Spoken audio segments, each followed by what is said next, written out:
آج کی بات کا آغاز کروں گا نبی کریم صلی اللہ علیہ وسلم کی ایک حدیث سے جو کہ صحیح بخاری میں پائی جاتی ہے، جو کہ بڑی خوفناک حدیث ہے۔ خوفناک اس لیے کہہ رہا ہوں کیونکہ اس حدیث میں آخرت کے، قیامت کے کچھ مناظر کا ذکر ہوا ہے۔ نبی کریم صلی اللہ علیہ وسلم ایک جگہ سے گزرتے ہوئے آپ نے دیکھا کہ نبی کریم صلی اللہ علیہ وسلم کو خواب میں دو فرشتے جو ہیں وہ مختلف جگہوں سے گزارتے چلے گئے اور آپ ان سے پوچھتے گئے کہ یہ کیا ہو رہا ہے، اور پھر انہوں نے ہر بار یہی کہا کہ آگے چلیں پھر آپ کو بتاتے ہیں۔ سب سے پہلے آپ نے دیکھا کہ دو شخص ہیں، ایک شخص زمین پر لیٹا ہوا ہے اور دوسرا شخص اس کے سر پہ کھڑا ہوا ہے، اس کے ہاتھ میں ایک بھاری بھرکم سا پتھر ہے اور وہ پتھر لے کے اس کے سر کے اوپر دے مارتا ہے اور اس کا سر کچل دیا جاتا ہے۔ پھر وہ پتھر دوبارہ اٹھاتا ہے اور اس ٹائم تک اس کا سر دوبارہ ٹھیک ہو چکا ہے، پھر سے وہ اس کے سر پہ پتھر دے مارتا ہے اور پھر اس کا سر کچل دیتا ہے۔ آگے جا کے دیکھا تو دو اور شخص نظر آئے، ایک شخص زمین پر لیٹا ہوا ہے اور دوسرا اس کے سر پہ کھڑا ہے، جو کہ ایک لوہے کی ہک کے ساتھ اس کے جبڑے کو یہاں سے چیرتا ہے، پھر اس سائڈ سے چیرتا ہے، پھر اوپر سے چیرتا ہے اور پھر نیچے سے چیر دیتا ہے، اور ہر دفعہ جب اس کے جبڑے کو چیرا جاتا ہے تو وہ دوبارہ سے ٹھیک ہو جاتا ہے، اور یہی پروسیس کنٹینیو ہو رہا ہے۔ آگے گئے تو دیکھا کہ ایک دور ایک تندور ہے، اس تندور میں سے چیخو پکار کی آوازیں آ رہی ہیں۔ اندر دیکھا تو مرد اور عورتیں وہاں پہ موجود ہیں جو کہ برہنہ حالت میں بغیر لباس کے ہیں اور وہ اندر پکائے جا رہے ہیں۔ اس کے آگے گئے تو دیکھا ایک تالاب ہے خون کا بھرا ہوا، اور اس تالاب میں ایک شخص تیر رہا ہے، اور جب بھی وہ تالاب کے کنارے تک پہنچتا ہے تو ایک شخص اس تالاب کے کنارے پہ کھڑا ہوا اس کے منہ کے اوپر ایک پتھر دے مارتا ہے، اور اس پتھر کے زور کی وجہ سے وہ دور چلا جاتا ہے۔ پھر وہ پتھر کو اپنے منہ میں دبائے دوبارہ کنارے تک پہنچتا ہے، وہ شخص اس کے منہ سے پتھر نکالتا ہے اور پھر اتنی زور سے اس کے منہ پہ دے مارتا ہے کہ وہ پیچھے جا لگتا ہے، پھر وہ پتھر کو لے کے واپس آتا ہے، اور یہی پروسیس ریپیٹ ہوتا چلا جا رہا ہے۔ آگے آپ جاتے ہیں تو آپ دیکھتے ہیں کہ ایک بہت ہی بھیانک قسم کا ایک شخص ہے جو کہ ایک آگ کے ارد گرد چکر لگا رہا ہے۔ اس سے آگے جاتے ہیں تو دیکھا ایک بڑا ہی خوبصورت باغ ہے، بہت خوبصورت، اور اس باغ کے اندر ایک اونچا سا درخت ہے، اور اس درخت کے ساتھ ایک لمبا سا بہت خوش شکل انسان ہے، اور اس انسان کے ارد گرد بہت سارے بچے جو ہیں وہ کھیل رہے ہیں اور انجوائے کر رہے ہیں۔ آگے جاتے ہیں تو دیکھتے ہیں کہ کچھ ایسے لوگ ہیں جن کا آدھا جسم جو ہے وہ بہت ہی خوبصورت ہے اور آدھا جسم انتہائی بدصورت ہے۔ نبی کریم صلی اللہ علیہ وسلم جب ان کے بارے میں پوچھا کہ آخر یہ لوگ کون ہیں تو فرشتوں نے اب بتانا شروع کیا کہ جو سب سے پہلے آپ نے دو لوگ دیکھے تھے جس میں ایک شخص دوسرے کا سر پتھر سے کچل رہا تھا، یہ اس شخص کا سر کچلا جا رہا تھا جو قرآن تو پڑھتا تھا لیکن اس پر عمل نہیں کرتا تھا، اور جو نمازوں کو بے پرواہی کے ساتھ اور لاپرواہی کے ساتھ ادا کرتا تھا یا ادا ہی نہیں کرتا تھا۔ دوسری طرف ان کا ذکر کیا وہ شخص جو دوسرے کے اوپر اس کا جبڑا چیر رہا تھا ہک کے ساتھ۔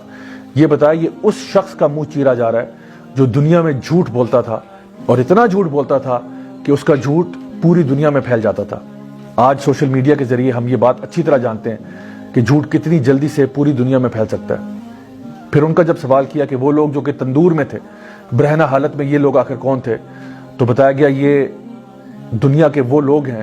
جو زنا کیا کرتے تھے، مرد ہوں یا عورتیں ہوں۔ پھر اس شخص کے بارے میں پوچھا جو کہ خون کے تالاب میں تیر رہا تھا اور اس کے منہ کے اوپر بار بار پتھر مارے جا رہے تھے، تو بتایا گیا یہ امت کا وہ شخص ہے جو سود کا کاروبار کرتا تھا، یعنی کہ ربا میں یا انٹرسٹ میں ڈیل کرتا تھا۔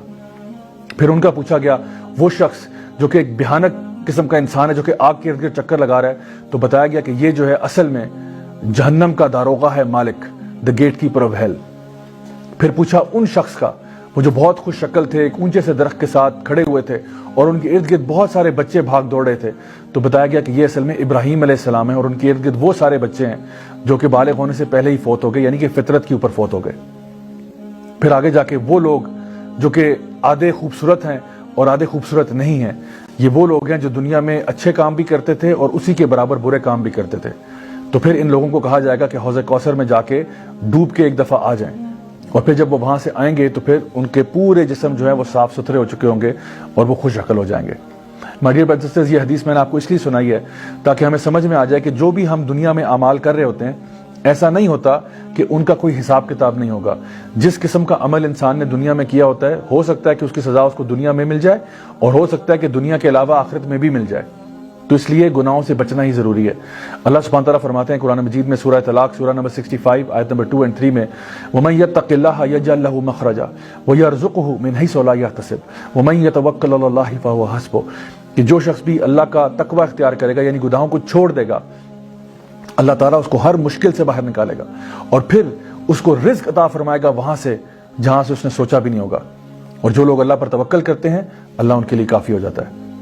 اگر ہم چاہتے ہیں کہ اللہ تعالیٰ ہمیں ہماری مشکلوں کو دور کر دے ہم سے,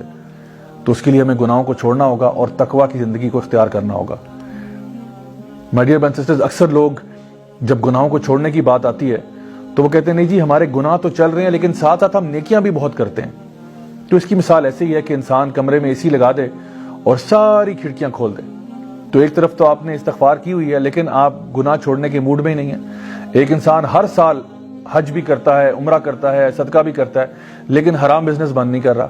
حرام کاروبار ختم نہیں کر رہا, حرام کام ختم نہیں کر رہا. تو آخر پھر اس بندے کی بخشش اور مغفرت کیسے ہوگی؟ اصل کام یہ ہے کہ سب سے پہلے گناہوں کو چھوڑیں, اس کے بعد جتنے نیک اعمال کرنا چاہتے ہیں آپ ضرور کریں, لیکن گناہوں کو چھوڑنا بہت ضروری ہے. یہ جو پروسیس میں نے آپ کو بتایا کہ جو ڈیفیکلٹیز ہماری لائف میں آتی ہیں ان کی وجہ سے ہمارے گناہ جھڑ جاتے ہیں. نبی کریم صلی اللہ علیہ وسلم نے فرمایا کہ تمہیں جو ایک کانٹا بھی چبھتا ہے اس کانٹے کے چبھنے سے بھی تمہارے گناہ جھڑ جاتے ہیں. اسی طرح سے جب ہم کسی بیمار کو ملنے کے لیے جاتے ہیں تو بیماری کی حالت میں بھی انسان کے گناہ جو ہیں وہ دھل رہے ہوتے ہیں. ہمیں کہا گیا کہ اس کو کہا کرو لا بأس طہور انشاءاللہ, کہ فکر نہ کرو انشاءاللہ یہ تمہارے طہارت کا ذریعہ بنے گی, تمہارے پیوریفیکیشن کا ذریعہ بنے گی. اللہ سبحانہ تعالیٰ فرماتے ہیں قرآن مجید میں قل یا عبادی الذین اسرفوا علی انفسہم لا تقنطوا من رحمت اللہ ان اللہ یغفر الذنوب جميعا, کہ اے میرے بندو جنہوں نے اپنی ذات کے ساتھ ظلم کیا ہوا ہے گناہ کر کر کے, اللہ تعالیٰ کی مغفرت سے مایوس نہیں ہونا. کیوں مایوس نہیں ہونا؟ ان اللہ یغفر الذنوب جميعا, یقیناً اللہ تعالیٰ تمہارے تمام گناہوں کو معاف کر سکتا ہے. تمام گناہ, جی ہاں, کوئی بھی گناہ اگر آپ نے کیا ہو اللہ تعالیٰ اس کو معاف کر سکتا ہے. لیکن سوال یہ ہے کہ کیا آپ توبہ کرنے والے بن سکتے ہیں یا نہیں؟ My dear brothers and sisters, امام ابن القیم رحمہ اللہ بہت بڑے عالم دین تھے. وہ کہا کرتے تھے کہ کچھ اعمال ایسے ہوتے ہیں, کچھ گناہ ایسے ہوتے ہیں جو انسان کو جنتی بنا دیتے ہیں. ویسے تو بظاہری طور پہ بڑی حیرت کی بات لگتی ہے کہ گناہ انسان کو جنتی کیسے بنا دیتا ہے. تو انہوں نے اس کو سمجھایا کہ ایسا ہوتا ہے کہ کبھی کبھار انسان گناہ کرتا ہے اور اس کے بعد ایسی توبہ کرتا ہے کہ وہ اللہ کا ولی بن جاتا ہے. یعنی وہ گناہوں کو چھوڑ کر اپنا لائف سٹائل ایسا چینج کرتا ہے, اللہ کے ساتھ اس طرح سے جڑ جاتا ہے کہ اللہ تعالیٰ اس کے پچھلے تمام گناہوں کو نہ صرف معاف کر دیتے ہیں بلکہ اس کے گناہوں کو نیکیوں میں بدل دیتے ہیں اور اللہ تعالیٰ اس سے محبت کرنے لگتے ہیں. ان اللہ یحب التوابین ویحب المتطہرین, یقیناً اللہ محبت کرتا ہے ان گناہگاروں سے جو توبہ کر لیں. تو my dear brothers and sisters, انتظار کس بات کا ہے, دیر کس بات کی ہے؟ جب تک ہماری سانس میں سانس ہے آئیے ہم فیصلہ کریں کہ انشاءاللہ ہم سے جو بھی غلطیاں ہوئیں, کوتاہیاں ہوئیں, ہم اللہ تعالیٰ سے گڑ گڑا کے معافی مانگیں گے تاکہ اللہ تعالیٰ ہماری تمام غلطیاں, کوتاہیاں, گناہوں کو معاف کرے. اللہ تعالیٰ ہم سے راضی ہو جائے اور اللہ تعالیٰ ہمیں اپنے نیک بندوں میں شامل کرے, اپنے انبیاء, صدیقین, شہداء, صالحین میں, اور انشاءاللہ ہمیں جنت الفردوس میں اعلیٰ مقام نصیب فرمائے. Until next time, this is me Raja Ziaul Haq signing off. والسلام علیکم.